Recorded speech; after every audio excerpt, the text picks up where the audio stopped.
Good morning વિદ્યાર્થી મિત્રો. આજે આપણે ધોરણ 11 પ્રથમ ભાષા ગુજરાતી ચેપ્ટર નંબર છે 22 જમાના પ્રમાણે.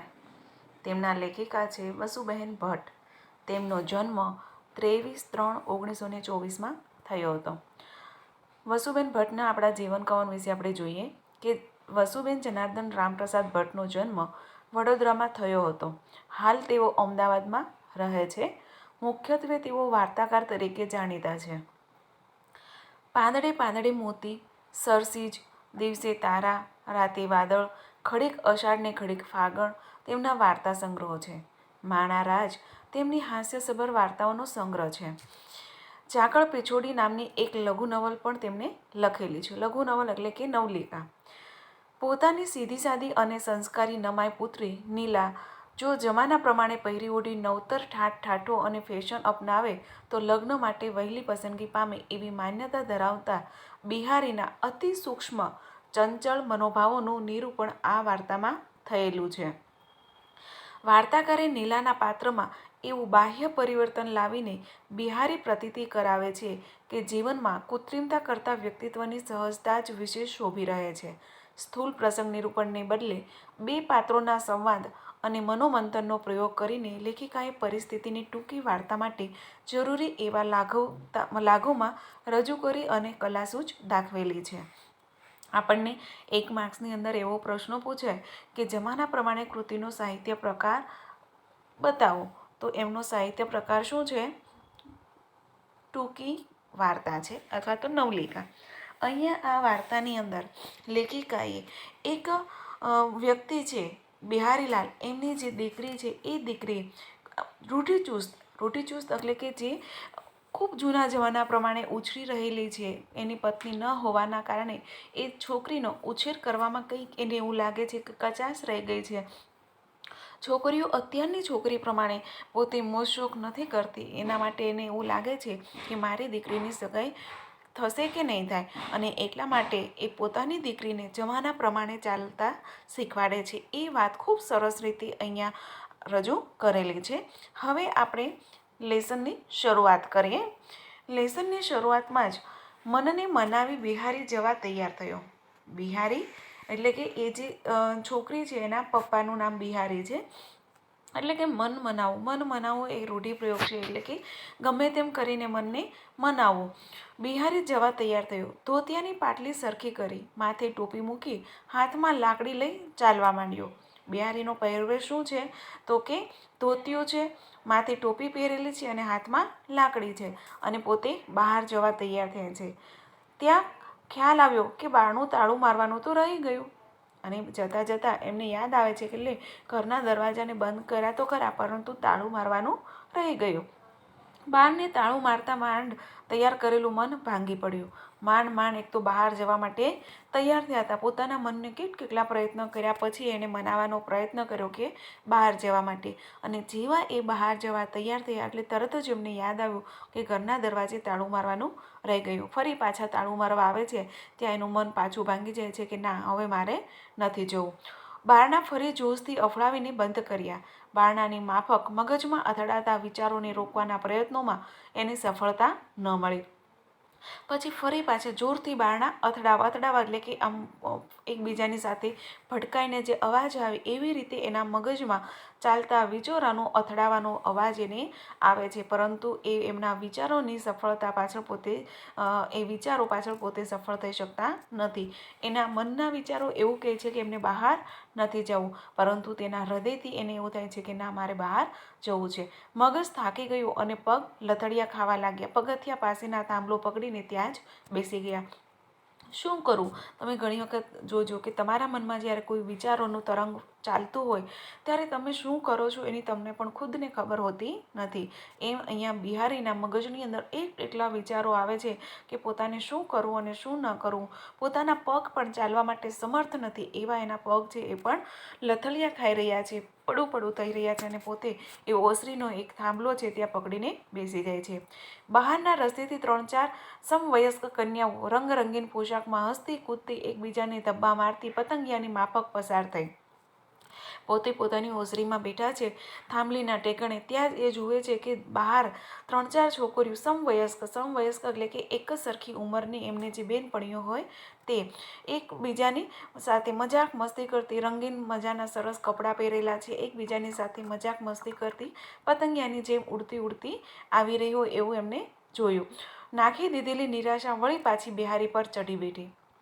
એને તો પોતાની દીકરી ઉપર એને નિરાશા હતી કે હવે ક્યારેય એ આવી હસતી ખીલતી એમની દીકરીને નહીં જોઈ શકે. ફરી પાછી એને એક આશાના કિરણ ઉઠ્યા કે ના ના, હું પણ મારી દીકરીને આવી બનાવીશ. નીલાને નહીં તો કોઈ બેનપણી કે નહીં કોઈ સહિયાર. એટલે પોતે મનમાં ને મનમાં વિચારે છે કે નીલા એ બિહારીની દીકરી છે. એટલે કહે છે કે નીલાને તો કોઈ બહેનપણી નથી, કોઈ એને સહિયાર નથી, નહીં પહેરવા ઓઢવાનો કે હરવા ફરવાનો શોખ, બસ જ્યારે જુઓ ત્યારે એમ કરીને પોતાનું વાક્ય અધૂરું રહી જાય છે. એટલે આ બીજી બધી છોકરીઓને જુએ છે એટલે એને એવું થાય છે કે જો તો ખરા બીજી બધી છોકરીઓ કેટલી સરસ છે કે નવા કપડાઓ પહેરે છે, એને કોઈને એકબીજાની બહેનપણીઓ છે, હસતી રમતી વાતો કરતી જાય છે. જ્યારે મારી દીકરીને તો કોઈ બહેનપણી નથી, કોઈ એમને સહિયર નથી એને પહેરવા ઓઢવાનો કોઈ શોખ નથી, હરવા ફરવાનો પણ શોખ, એમ કરીને પોતે નિરાશ થઈ જાય છે. ઘેરાયેલા આકાશમાં ઘનઘોર વાદળો ઉમટી આવતા સદંતર અંધકાર સામ્રાજ્ય વાપી છે તેમ બિહારીલાલનું અંતર નિરાશાના અંધકાર અને દુઃખના ભાર નીચે દબાઈ ગયું. ફરી પાછા પોતે પોતાની દીકરીના વિચારોમાં ખોવાઈ જાય છે. એના ઉપર જેમ આપણે કહીએ ને કે જેમ ચોમાસાનું ઘનઘોર વાદળું હોય એવા એની ઉપર આ દુઃખના વાદળાઓ છવાઈ જાય છે. પોતાની દીકરીના વિચારોમાં પોતે ગરકાવ થઈ જાય છે અને નિરાશાના અંધકારમાં પોતે દુઃખના ભાર નીચે દબાઈ જાય છે. અને વધારે ને વધારે એમની દીકરીની ચિંતા સતાવા લાગે છે. દબાવી રાખેલો ડૂમો હમણાં છૂટી પડશે. એને રોવું થઈ જાય છે. દબાવી રાખેલો ડૂમો એટલે કે રોવું થાય છે, પરંતુ પોતે નથી રોઈ શકતા. અંદર હૈયામાં એમનું દર્દ છે તે છુપાયેલું છે. હમણાં એનાથી જોરથી રડાઈ જશે એવો ભય લાગતા બિહારીએ ખોખારો ખાઈ મનને સ્વચ્છ કરવાનો નિષ્ફળ પ્રયત્ન કર્યો. એમને એવું છે કે હમણાં એમનાથી રડાઈ જશે અને જો પોતે રડે છે તો નીલાને પણ ખ્યાલ આવી જશે. એટલે પોતે ખોખારો ખાઈ ત્યાંથી ઊભા થઈ અને સ્વચ્છ થવાનો પ્રયત્ન કરે છે. પગથિયાં ઉતરી કમ્પાઉન્ડના હિંચકા સુધી પહોંચતા એ હાંફી ગયા. હવે પોતાની ઓસરીમાંથી નીચે ઉતરે છે અને ફળીમાં એક હિંચકો છે ત્યાં માંડ સુધી પહોંચે છે ત્યાં હાંફી ગયા. હાંફી જવું એટલે કે શ્વાસ ચડવા લાગ્યો. ટોપી ઉતારી હિંચકા પર બેસી ગયા. પછી એમણે જે માથા પર ટોપી હતી એ ટોપીને નીચે ઉતારી અને હિંચકા પર બેસી જાય છે. અહીં આપણે જોઈ શકીએ છીએ કે બિહારીના મનની અંદર ચાલી રહેલા પોતાની દીકરી માટેની જે વ્યથા છે એ કેટલી હદ સુધી છે કે પોતે બિહારી પણ પોતાના શરીરથી ભાંગી ગયો છે. બૂટ કાઢી હિંચકાને જોશથી લાત મારી. એમના મનની અંદર જે ગુસ્સો છે એ ગુસ્સો બીજી કોઈ રીતે વ્યક્ત ન કરતા પોતે હિંચકા ઉપર બેઠો છે અને પગથી જોરથી લાત મારી અને જોરથી હિંચકો ચલાવવાનો પ્રયત્ન કરે છે અને તરત જ ખોળામાં મૂકેલી લાકડીથી હિંચકાની ગતિ અટકાવી દીધી. પહેલાં તો પોતે જોરથી હિંચકો નાખે છે, પછી બીજી ક્ષણે એમની પાસે જે લાકડી છે એ લાકડીનો ટેકો દે અને હિંચકાને ત્યાંને ત્યાં થંભાવી દે છે. એટલે અહીંયા એમના મનના જે વિચારો છે એ વિચારોની ગતિની વાત કરેલી છે કે એક ક્ષણ માટે એમના મનના વિચારો છે એમ એટલી ત્વરિત ગતિ પકડી લે છે અને બીજી ક્ષણે પાછા ત્યાંને ત્યાં થોભાવી પણ દે છે. એવો ભય લાગતા જમીન પર લાકડી ખોસી એની દાઢી ટેકવી અને ફરી પાછા વિચારમાં પડી ગયા. અને આપણે જોઈએ છીએ કે લાકડી હોય એ લાકડીના ઉપરના ભાગ ઉપર એમની પોતાની દાઢી ટેકવી અને ત્યાં વિચારોમાં બેસી ગયા. લાકડીની તીક્ષ્ણ અણીથી જમીનમાં જેમ જેમ ઊંડી ખોદતો ગયો તેમ તેમ વિચારોમાં પણ એટલો જ ઊંડો ઉતરતો ગયો. લાકડી છે એની નીચેનો ભાગ જેમ અણીવાળો હોય અને વજનના કારણે જેમ લાકડી નીચે ઉતરતી જાય એવી રીતે બિહારી છે પોતે પોતાના દીકરીના વિચારોમાં ઊંડો ને ઊંડો ગરકાવ થતો ગયો. છોકરીઓને લડકા ઓછા કરવા માટે, ભટકવા માટે, રમતિયાળપણા માટે, આખો દિવસ બેનપણા સહીપણા માટે બાપે કહેવું પડે અને બદલે આ તો સાવ જ ઊંધું. એટલે અહીંયા બિહારી કહે છે કે ઘણી વખત બાપે એમની દીકરીઓને ટોકવી પડે છે કે બહુ લડકા નહીં કરવાના, બહાર બહુ ફરવા નહીં જવાનું, બહુ બહેનપણીઓ સાથે હરવા ફરવા નહીં જવાનું, આમ નહીં કરવાનું, તેમ નહીં કરવાનું. પરંતુ અત્યારે હું જોઉં છું કે મારી નીલા તો સાવ ઊંધું છે. એટલે કે મારી નીલાને નથી કોઈ બહેનપણી, નથી હરવા ફરવાનો શોખ, નથી પહેરવા ઓઢવાનો શોખ. આપણે અત્યારના જમાનામાં જોઈએ છીએ કે દીકરીઓને ટોકવી પડે છે કે સમય વગર બહાર નહીં જવાનું, બહુ હરવું ફરવું નહીં. જ્યારે નીલાને આવો કોઈ શોખ નથી. નીલા, તું શું કરવા આવા જાડા ખાદીના ધાબળા પહેરે છે? નીલા, તું શું કરવા કોઈને હરવા મળવા જતી નથી? બસ આખો દિવસ એકલી એકલી વાંચ્યા જ કરે છે. અને આ બધા માટે બિહારી જવાબદાર હોય એમ એના અંતરે તેના તરફ આંગળી ચીંધી. એટલે એના મનમાં પ્રશ્ન ઉઠે છે કે પોતે નીલાને કહી રહ્યો હોય એમ કે નીલા, તું શા માટે આવા ખાદીના જાડા એવા કપડાં પહેરે છે? શા માટે તું કોઈ તારી બહેનપણીઓ સાથે બહાર રમવા નથી જતી? એમ કરી અને છેલ્લે તો પોતાના ઉપર જ એની આંગળી ચીંધે છે અને કહે છે કે આ બધું જ કરવા પાછળનો જો દોષ હોય તો એ મારો પોતાનો છે. મેં જ બાળપણમાં એને આવી રીતે પુસ્તકની અંદર ધ્યાન આપી અને તેને પુસ્તક વાંચતા કરેલી છે. આજે નીલાનો એમાં કોઈ જ વાંક નથી. નીલાના જન્મ પછી ગુણિયલ માંદી સાંજી રહેવા લાગી. ગુણિયલ એમની પત્ની છે. આપણે 1 માર્ક્સમાં એવું પણ પૂછે કે બિહારીની પત્નીનું નામ શું હતું? તો ગુણિયલ. તો નીલાનો જેવો જન્મ થયો એટલે થોડા સમયમાં એમની પત્ની છે એ સાજી માંદી રહેવા લાગી અને સુવાવડમાંથી કંઈક એવો રોગ પેઠો કે એનો કેડ જ તોડી નાખી અને સુવાવડમાંથી જ એને કમરનો એવો પ્રોબ્લેમ આવ્યો કે પોતે ઊભી થઈ શકી નહીં. નાની નીલાને સાચવવાની, કામકાજની, નોકરી કરવાની અને ગુણિયલની સાકરી કરવાની આમ બધી જવાબદારી બિહારીને માથે આવી પડી. પછી તો બિહારીને એની દીકરીને પણ સાચવવાની, ઘરની જવાબદારી બધું જ એમના માથે આવી ગયું કે હવે શું કરવું એમ. ઘરનું કામ કરવું, છોકરાને સાચવવાના અને એમની પત્નીની પણ સેવા કરવાની. પછી સવારમાં વહેલી ઉઠું, કાચું કોરું પકાવી નીલાને તૈયાર કરું, ગુણિયલને દવા આપી બિહારી નોકરીએ જતો અને બાકીનું કામ પતાવી દીધો. પછી તો એમને બિહારી છે એ રોજ એમને દીકરીને સ્કૂલે જવા માટે તૈયાર કરે, એમને થોડું ઘણું રાંધી નાખે અને એમની પત્નીને દવા આપી અને પોતે નોકરીએ જતો રહે. ઘરનું કામકાજ નીલાને ઉઠવેટ અને ગુણિયલની માંદગીમાં એની જિંદગી વણાઈ ગઈ હતી. એટલે કહે છે કે નીલાની ઉઠવેટ એટલે કે નીલાની નાની હતી નીલા તો હજુ એટલે કે એમની સારવાર કરવામાં અને ગુણિયલની માંદગીની અંદર એમની આખી જિંદગી એમાં પસાર થઈ ગઈ. ઓફિસમાં સૌ કોઈ એના તરફ આદર અને લાગણીથી જોતા. સ્વાભાવિક છે કે એમના ઘરની અંદર કોઈ કામ કરનાર ન હોય અને બાળકની તેમજ બીમાર વ્યક્તિની સારવાર કરવી એ કાંઈ આસાન કામ નથી અને એ પણ પુરુષો માટે. એટલે એમને ત્યાં સહકર્મચારીઓ હતા એ પણ બિહારીને સામે એક આદર અને માનથી જોતા. એનું કામ આટોપી આપવામાં મદદ કરતા. કદાચ ઓફિસના કામમાં એમને ક્યારેક મોડું જવાનું થયું હોય અથવા તો ક્યારેક વહેલું જવાનું થાય તો એમના જે સહકર્મચારીઓ હતા એમને સપોર્ટ કરતા અને એમનું કામ છે તે પૂરું કરી આપવામાં મદદ કરતા. પોતાને ઘેર કંઈ સારું ખાવાનું બનાવ્યું હોય તો બિહારી માટે ડબ્બામાં લઈ આવતા અને બીજા બધા જે કર્મચારીઓ છે એમને ત્યાં કંઈક સારું બનાવવું હોય તો બિહારી માટે એ લઈને આવતા. કારણ કે બિહારીને એવી અલગ અલગ વસ્તુ બનાવતા આવડે નહીં. એટલા માટે એ લોકો ડબ્બા ભરીને એમની માટે પણ લઈને આવતા અને આગ્રહ કરીને જમાડતા. જમતા જમતા બિહારીની આંખમાં આંસુ આવી જતા અને કોળિયો ગળામાં જ ભરાઈ રહેતો. કોળિયો ગળામાં ભરાવો એટલે કે ગળે ન ઉતરવું. એટલે કે જ્યારે પોતે આવી કંઈક નવીન વાનગી જમતો હોય ત્યારે એને એવું થતું કે હું ખાઉં છું અને મારી દીકરી, મારી પત્ની આ ખાધા વગરના રહી જાય છે અને કેવી આ તો લાચારી કહેવાય કે મારે બીજાનું બનાવેલું ખાવું પડે છે. એવા વિચારોમાં એને ખાવાનું જ એ ગળો ભરાઈ જતો. નીલુએ જન્મ ધરીને આવું સ્વાદિષ્ટ ક્યારેય ખાધું નથી. પોતે વિચારે છે કે અત્યારે હું જે આ ખાઈ રહ્યો છું પરંતુ મારી નાનકડી દીકરી જન્મ ધારણ કર્યો છે પછી એણે ક્યારેય આવું ખાધું નથી. રોજ એ જ ભાખરા ચોપડાને શાક. બસ એનું એકનું એક જ કે રોજ એમને ભાખરી એકની એક જ ખાવાની. એના સિવાય મારી નીલુએ બીજું કશું જોયું નથી. બિહારીને અંતરસ જતું અને ગળામાં ભરાયેલો કોળિયો માંડ પાણીને ધક્કે ઉતરતો. અને પછી કહે છે કે બિહારીના અંતરની અંદર માંડ કરીને પોતે વિચાર કરતો કે મારી દીકરી કશું ક્યારેય આવું ખાધું નથી તો હું કઈ રીતના ખાઉં. પછી તો માંડ કરીને પોતે એ કોળિયોને ગળે ઉતારતા અને પાણીના ધક્કા સાથે ખાવાનો પ્રયત્ન કરતો. કોઈ નિકટના સાથીએ તો એને આગ્રહ કરીને જમાડતા અને કહેતા નીલુ માટે જુદું પડીકું લાવ્યો છું. ત્યારે એની આંખો અહેસાનથી જોઈ રહી હતી. ઘણી વખત એવું પણ થતું કે એમના જે સહકર્મચારીઓ છે એ માત્ર બિહારી માટે જ નહીં પણ નીલુ માટે પણ અલગથી એક ડબ્બો લઈને આવતા અને બિહારી જ્યારે ન ખાતો ત્યારે કહેતા કે આ તમારું છે અને નીલુ માટે તો બીજો એક અલગથી ડબ્બો પણ ભરેલો છે. ત્યારે બિહારી એમની સામે એક અહેસાન એના ઉપર હોય એવી રીતે જોઈ રહેતો. માંદી ગુણિયલ એવા જ અહેસાનથી બિહારી તરફ જોતી. એમની જે પત્ની છે એ પણ બિહારી તરફ એક એવા જ એહસાનથી જોતી કે એક પતિ તરીકે એમને પત્નીની ચાકરી કરવી પડે છે.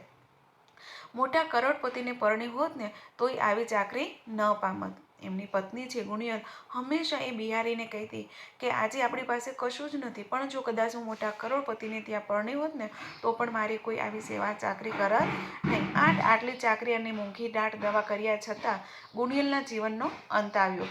જીવનનો અંત આવવો રૂઢિપ્રયોગનો અર્થ થાય છે કે મૃત્યુ આવવું. એટલે કે બિચારા બિહારીએ ગુણિયલની ખૂબ સેવા ચાકરી કરી, ઘણી બધી દવાઓ કરવી છતાં પણ ગુણિયલ એક દિવસ એનો અંત આવી ગયો. એ લાંબુ જીવી નહીં. આ વિશાળ દુનિયામાં બાપ દીકરી એકલા પડ્યા. પછી તો ગુણિયલના અવસાનથી બિહારી અને એમની દીકરી નીલા પોતે બે જ રહ્યા. એકબીજાની ઓથ અને સાથ એમની જિંદગીના ટેકા બન્યા. પછી તો એકબીજાની ઓથ એટલે કે આધાર. પછી તો બાપ દીકરી જ એકબીજાનો આધાર બની અને જિંદગી જીવવા લાગ્યા. તે પછીની બિહારીની જિંદગી એટલે નીલા. ગુણિયલના ગયા પછી બિહારીના જીવનમાં જો કોઈ હોય તો એ એકને એક માત્ર એમની દીકરી એ નીલા જ હતી. એમની જિંદગી ગણો તો પણ એ નીલા જ હતી. સવારના કામમાંથી પરવારી અને નિશાળે મૂકી આવે, 4 વાગતા નિહાળીથી ઓફિસે લઈ આવે. નીલા ઓફિસમાં રમે કે વાંચે. ઓફિસનું કામકાજ પતાવી પિતા પુત્રી સાથે ઘેર આવે. પછી તો નીલાને સાચવનાર તો ઘરે કોઈ હતું નહીં, એટલે બિહારી છે એમને સવારમાં નાહી ધોઈ તૈયાર કરી અને સ્કૂલે મૂકી આવે અને પોતે ઓફિસે જતો રહે. પછી જેવો એમને સ્કૂલથી છૂટવાનો ટાઈમ થાય એટલે તરત એમને લઈ અને પોતાની ઓફિસે લઈ જાય. પછી ઓફિસમાં નીલા રમે, કાં તો પોતાનું હોમવર્ક હોય એ કરે, કાં તો વાંચે. અને પછી સાંજ પડતા બંને બાપ દીકરી ઘરે આવી જાય. મોસાળેથી મામા મામી આગ્રહ કરી નીલાને રહેવા બોલાવતા. ઘણી વખત મોસાળ એટલે કે તેમના મામાના ઘરેથી એમના મામા મામી એ પણ આગ્રહ કરીને નીલાને રહેવા માટે બોલાવતા. પણ એ જતી જ નહીં, કારણ કે નીલા નાની હતી ત્યારથી જ એક માતા ગણો કે પિતા ગણો એમની બેવડી જવાબદારી એના પિતાએ ઉપાડી હતી. એટલે નીલાને એમના પિતા સાથેનો નાતો વધારે ગાઢ બનતો ગયો હતો. પોતે જાય તો પિતા એકલા શું કરે? નાની ઉંમરે પુત્રીની આ સમજ જોઈ બિહારી હરખાતો. કારણ કે નીલા એવું વિચારતી કે જો હું મારા મામાના ઘરે કદાચ 2-4 દિવસ રહેવા જઈશ તો મારા પિતા એકલા આ ઘરમાં શું કરશે, એવું એ વિચારતી. ત્યારે બિહારી છે ખૂબ હરખાતો કે આ નાનકડી એવી દીકરીને જુઓ તો ખરા કેટલી સમજણ છે. માં મરી ગઈ તેથી શું પોતે કમ છે કે દીકરીને મોસાળી મોકલી દે? અને બિહારી પણ એવું વિચારતો કે માં મરી ગઈ એટલે કે બધું જ નથી પતી ગયું. હું કંઈ એનાથી ઓછો નથી, કમ એટલે કે ઓછો નથી કે હું દીકરીને ગમે ત્યાં રખડતી કરી દઉં. માં અને બાપની બેવડી જવાબદારી બિહારી એનું જતન કરતો. જતન કરવું એટલે કે એનું પાલન કરતો. પછી તો બિહારી માં અને બાપની બેવડી જવાબદારી પોતે નિભાવી લેતો. માં વગરની દીકરીને કોઈ ફસાવી કે ફોસલાવી ના જાય તેની ચાંપતી દરકાર તે રાખતો. ફોસલાવવું એટલે કે એને કોઈ પટાવી ન જાય, દીકરીને કોઈ પટાવી, એને કોઈ લાલચ આપીને કોઈ પચાવી ના પાડે, એના માટે બિહારી છે પૂરતી બાજ નજર રાખતો. પોતાની જ આસપાસ પિતાના સુખની સીમાઓ અંકિત થયેલો છે એ સમજતા નાની નીલાને વાર લાગી નહીં. એની નાની દુનિયામાં પિતા સિવાય કોઈ જ હતું નહીં. અને નીલા છે એ પણ ખૂબ જ સમજદાર હતી. એને પણ એવું જ હતું કે પોતાની આસપાસ એના પિતાના સુખ સિવાય, સીમા એટલે કે હદ, એના પિતાના સુખ સિવાય બીજું કંઈ જ નથી. અને એ નીલા સમજી ગઈ અને પોતાને એવું થયું કે આ નાની એવી દુનિયા મારી અને મારા પિતા એટલે કે બિહારી અને નીલા સિવાય અમારી દુનિયામાં બીજું કોઈ નથી. નીલા પર સારા સંસ્કાર પડે એ હેતુથી નીતિકથા, મહાપુરુષોના જીવન ચરિત્ર અને સંત મહાત્માઓના ઉચ્ચ આદર્શની તે વાતો કરતા. અને હંમેશા એક માં હોય કે બાપ હોય, પોતે તો હંમેશા એવું જ વિચારતા હોય કે અમારા બાળક ઉપર કંઈક સારા સંસ્કારોનું સિંચન થાય. પરંતુ ખાસ કરીને અહીંયા બિહારીને એ વાતનો ડર હતો કે કાલ સવારે કોઈ મને એવું ના કહે કે જો માં નથી તો દીકરીને કોઈ સારા સંસ્કાર આપ્યા નહીં. એટલે બિહારી છે એ દીકરીને સારા સંસ્કાર આપવા માટે હંમેશા કંઈક નીતિ કથાઓ, મહાપુરુષોના જીવન ચરિત્રો, સંત મહાત્માઓની ઉચ્ચ આદર્શની વાતો એમની સમક્ષ કર્યા કરતો. જાત મહેનત અને સાદાઈમાં જ પોતે સુખ સમાયેલું છે તેવું પોતાના વર્તનથી અને વાંચનથી વારંવાર ઠસાવતો. અને એમની દીકરીના મગજમાં પોતે એવું વારંવાર એના સમક્ષ રજૂ કરતો કે સાદાઈ એ જ સાચું જીવન છે, અને એમની જે સાદગીભર્યું જીવન છે એ અને પોતાના વર્તનથી વાંચનથી વારંવાર એ દીકરીને કહેવાનો પ્રયત્ન કરતો કે સાદાઈ છે એ જ સાચું જીવન છે, અને સાદાઈ અને ચારિત્ર છે એ જ સાચું જીવન છે. એટલે બિહારીની દીકરીને એના મગજમાં એ જ ફસી ગયું હતું કે સાદાઈ અને સાદું જીવન એ જ એ જીવન કહેવાય. ઠોકી ઠોકીને કહેવામાં આવેલી આ વાતોથી નીલાના મગજમાં પણ એવી જ તીવ્ર છાપ ઉપસી હતી. કારણ કે તમે નાનું બાળક હોય એ તો કોરી સ્લેટ જેવું હોય છે. તમે એના મગજમાં જેવા વિચારો નાખો એવું એનું મગજ વિકસે છે. પરંતુ બિહારીએ અહીંયા નીલા નાની હતી ત્યારથી એને સાદાઈની સંત મહાપુરુષોની જીવન કથાઓનું વર્ણન કરેલું છે. એટલે નીલાના વિચારો પણ હવે એવા જ થઈ ગયા છે. બીજી સામાન્ય છોકરીઓ કરતાં નિરાળી છે. બીજી છોકરીઓ આછકલી, ઉચ્ચોક અને અધકચરી છે. આ બધામાં અને પોતાના રાહ ન્યારા છે. કોઈ તહેવાર કે ઉત્સવમાં એ કોઈની સાથે ભળતી નહીં. પછી તો નીલાનું જીવન એવું સાદગીભર્યું વહેવા લાગ્યું. બીજી છોકરીઓ કરતાં નીલા છે એ કંઈક અલગ છે. બીજી છોકરીઓ હસતી, કૂદતી, ઉછળતી, બહેનપણીઓ સાથે ફરતી, પરંતુ નીલા તો પોતે એકલી જ રહેતી. ગમે તેવો તહેવાર હોય, ઉત્સવ હોય તો પણ કોઈની સાથે ભળતી નહીં. એના સમગ્ર રસ ઘર અને પિતામાં સમાપ્ત થઈ જતો હતો. પોતાનો જે રસ છે, જે પોતાનો મોજશોખ છે, એ બધું જ બસ પોતાના ઘર અને પોતાના પિતાની અંદર જ એમને વહાવ્યો હતો.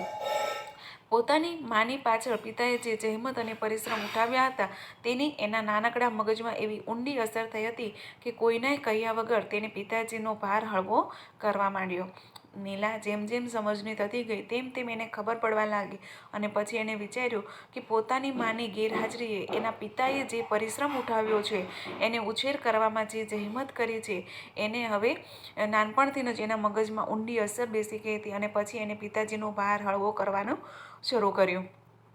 જેટલી બિહારી તેની દરકાર રાખતો એટલી જ નાના હાથે તેણે બિહારીની રાખવા માંડી. જેટલી બિહારી છે એ નીલાની દેખભાળ રાખતો હતો એટલું જ નીલા છે એ પણ બિહારીની દેખભાળ રાખવા માંડી. સવારના દાંતણ, મંજન અને લોટા ગોઠવી બિહારીને ઉઠાડતી. હવે જોજો નીલાની દિનચર્યામાં શું હતું. તો સવારમાં જ બિહારીને દાંતણ કરવા માટે, મંજન એટલે કે આપણે ટૂથપેસ્ટ જે કહીએ છીએ, એટલે કે દાંતણ, ટૂથબ્રશ, ટૂથપેસ્ટ બધું જ એ અને પાણીનો લોટો બધું જ તૈયાર કરી અને પછી એ બિહારીને ઉઠાડતી.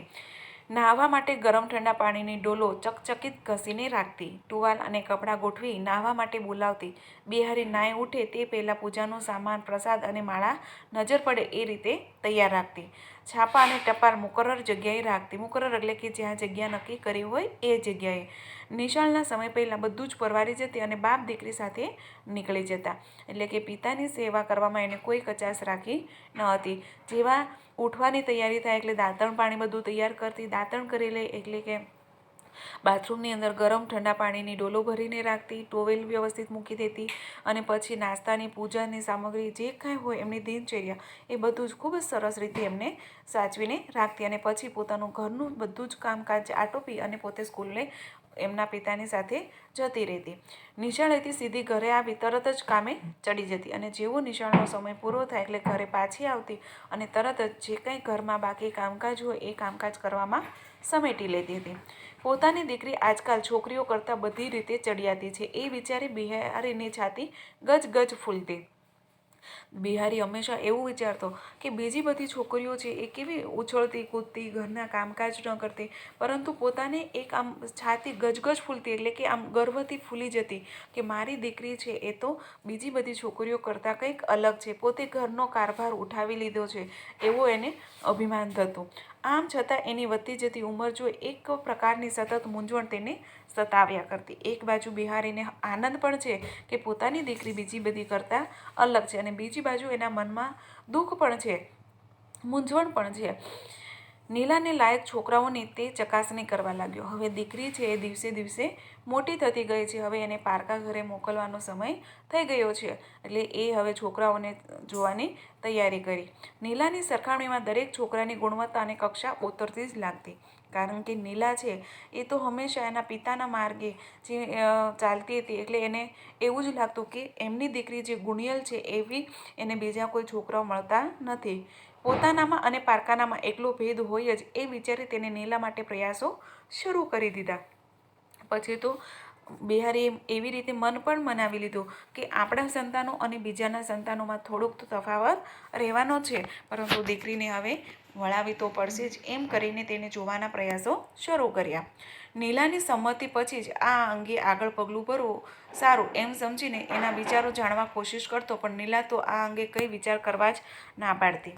પછી બિહારીએ વિચાર્યું કે પહેલાં તો હું જ છોકરાઓ જોઉં એના કરતાં તો પહેલાં નીલાનો શું વિચાર છે એ મારે સમજવો જોઈએ, પછી આના માટે આપણે આગળ વધી શકાય. એટલે નીલાને પૂછવાનો ઘણો પ્રયત્ન કરતો, પરંતુ નીલા લગ્ન માટે ક્યારેય વિચારતી ન હતી. મારે તો મીરાબાઈ થવું છે. નીલા તો હંમેશા કહેતી કે મારે લગ્ન નથી કરવા, મારે તો મીરાબાઈ થવું છે. પોતાના તરફની લાગણીને લીધે પુત્રી ના કહે છે એમ સમજી બિહારીના હેતથી સમજાવ્યું કે તેના સુખ સગવડ અને સલામતીમાં પોતાની શાંતિ અને આબાદી સમાયા છે. બિહારીને એવું લાગતું કે કદાચ દીકરીને એમના પિતાની ચિંતા હશે કે હું સાસરે જતી રહીશ પછી મારા પિતાનું શું થશે, એવું વિચારતા. એટલે બિહારીએ એમને ખૂબ સમજાવવાનો પ્રયત્ન કર્યો અને બિહારીએ એવું પણ કહ્યું કે બેટા, તને જે સુખ સગવડ અને જે સલામતી મળે છે એમાં જ મારી શાંતિ અને મારી આબાદી છે. આમ સમજાવવા છતાં જ્યારે નીલાએ પોતાની હઠ ચાલુ રાખી ત્યારે બિહારીને થયું કે આટલી શાણી દીકરીને પણ હજુ સંસારની ગંભીરતાનો ખ્યાલ નથી. એટલે ખૂબ સમજાવવાનો પ્રયત્ન કર્યો છતાં પણ જ્યારે નીલા ન સમજતી ત્યારે બિહારીને એવું લાગતું કે આ શાણી દીકરીને સંસારની હજી ગંભીરતાનો કોઈ ખ્યાલ નથી, કે સંસાર શું છે, સંસાર કઈ રીતે આગળ ચલાવી શકાય એનું નીલાને હજુ કોઈ ભાન નથી. કદાચ શરમની મારી આ પણ નાના કહેતી હોય, કંઈ નહીં, એકવાર નક્કી કરીશું એટલે એની મેળે વળી જશે. એટલે બિહારીએ વિચાર્યું કે એને શું ખબર હોય કે સંસાર શું છે, એ તો ના કર્યા કરે, પણ એક વખત એમનું લગ્ન નક્કી કરી દેશું પછી તો એ ઓટોમેટિક એ સંસારમાં પડી જશે, પછી એમની ના ચાલશે નહીં. તો અહીંયા વિદ્યાર્થી મિત્રો આપણે પાર્ટ 1 છે તે પૂર્ણ કરીએ છીએ. હવે ફરી જ્યારે આપણે મળીશું ત્યારે પાર્ટ 2ની અંદર આગળ ચલાવીશું.